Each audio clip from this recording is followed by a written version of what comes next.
Buenos días.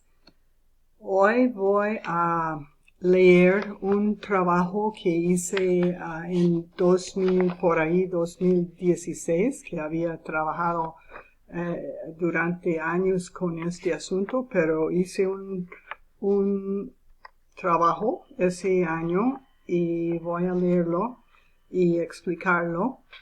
Pero nada más voy a acabar con parte y otros 2 días voy a seguir con este trabajo. Okay, I'm speaking Spanish again. Excuse me. Today I'm going to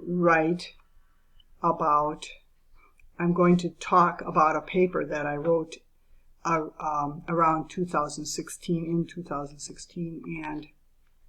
or 2015, around there.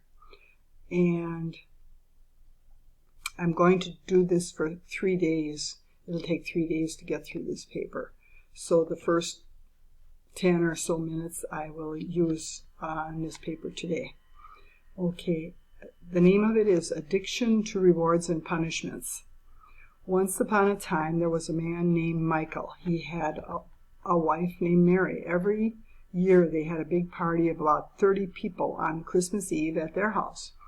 Their brothers and sisters and friends gave parties during the year at their houses, and they'd been doing this for about 25 years or more. On Christmas Eve they exchanged gifts and had a wonderful meal. But this year there was a big problem. Mary had all the food ready when she remembered she had forgotten to buy seed for their bird Tweety. She told Michael and then told the guests, "I'm sorry, we're going to have to cancel. I have to go way over to the other side of the city to buy bird seed, which I forgot to buy for Tweety." And so she sent the guests home. This story is meant to illustrate a basic idea of this paper with a clear example that since a more complex system is worth more than a less complex part, it ought to be given priority. That is, interests or needs of the more complex system, which would be the group of people, should be met before those of the less complex part, which is the bird. If the part's needs are met, the part, which would be the bird, in this case, and the community of 30 people doesn't eat, it shows an addiction in the system. Michael and Mary, or Mary at least, is addicted to the bird. An example of this aspect of addiction is in 2016, it was the Trans-Pacific Partnership, which they were considering ratifying at that time, in which the priority was given to the interests of less complex, which was the corporations, putting them ahead of the interests of the more complex system, which was the nations of the world that were affected by it. When I use the word system, I'm trying to talk about something dynamic which works in cycles, where there is the purpose of meeting needs, exchanging inputs and outputs. So, for example, a person could be considered a system, and they give to other people, and they also receive from other people inputs and outputs. And both of them are important, both giving and receiving, because there's a larger system of which they are a part, and they want to help the larger system as well as themselves, because each individual part depends on that larger system. So not only do we want inputs, but we also want outputs, because we're thinking in terms of that larger system and not in terms of just one system, which is ourself.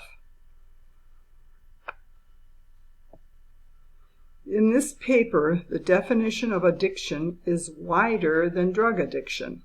It includes systemic addiction with many persons interdependent in relation to things or activities. Addiction results from imbalance. Imbalance results when there's manipulation, which is made up of rewards and punishments. For example, if a certain action is rewarded, many people begin repeating the action a lot, and that person, one person, keeps repeating that a lot, that one action, because it is rewarded. And that person who keeps repeating it, the reason they keep repeating it so many times and become addicted is because it's not satisfying. That reward is not an authentic, I'm talking about artificial reward given by another person, given by a human being. That reward is not authentic. An authentic reward would be a natural reward. But if it's given by a human being, it's not authentic, but the reason they keep repeating it is because they're not satisfied. If they were satisfied, they would stop. But they're not satisfied by a reward because it's not authentic. What it is it's an illusion. A reward is an illusion of love. We all need love, but a reward is not authentic love. So we keep repeating it over and over again, and if they give rewards to many people, this becomes much larger. If a certain action is rewarded, many people begin repeating the action a lot, and so there is an excessive amount of the action causing an imbalance. And that's true within the individual person also. For example, in Mexico, special help was given to cities in or around, and that help was a reward, in or around the 1950s to 1970s. The funds given were from extra earnings from rural or agricultural areas. In other words, agriculture was punished while the cities were being rewarded. Cities, because of it, there were big imbalances later with many new factories in Mexico City, and many of the poor people who now could not make a living, they couldn't find work anymore because there was very little money in the country compared to what had been. And so they all went to the city, and there was a tremendous imbalance caused and tremendous problems caused. In contrast, natural systems are repetitive cycles which interact with their surroundings, giving and receiving what is needed. For example, there can be a garden where plants have their cycles, where various parts interact with the sun, rain, soil, etc. But within systems, addiction can interfere with the interactions where needs are met. Addiction becomes a syndrome, a sick system. That's what a syndrome is, a sick system, progressively destroying the natural system. For example, when loans, which is rewards, were given out to farmers in Mexico if they bought tractors. Before that they had oxen. If they bought tractors, the natural system which they had was affected for the worst. Eventually, addiction syndromes arrive at geometric proportions where destruction is very amplified. That would be when many had tractors, and so there was an increased competition. Because of that increased competition with all the other tractors, and each one producing more because they all had tractors, they had more production, and then the prices fell.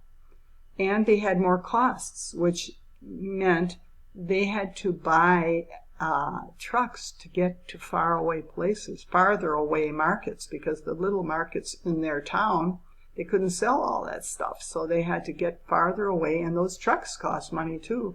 And they had to pay back those loans with interest.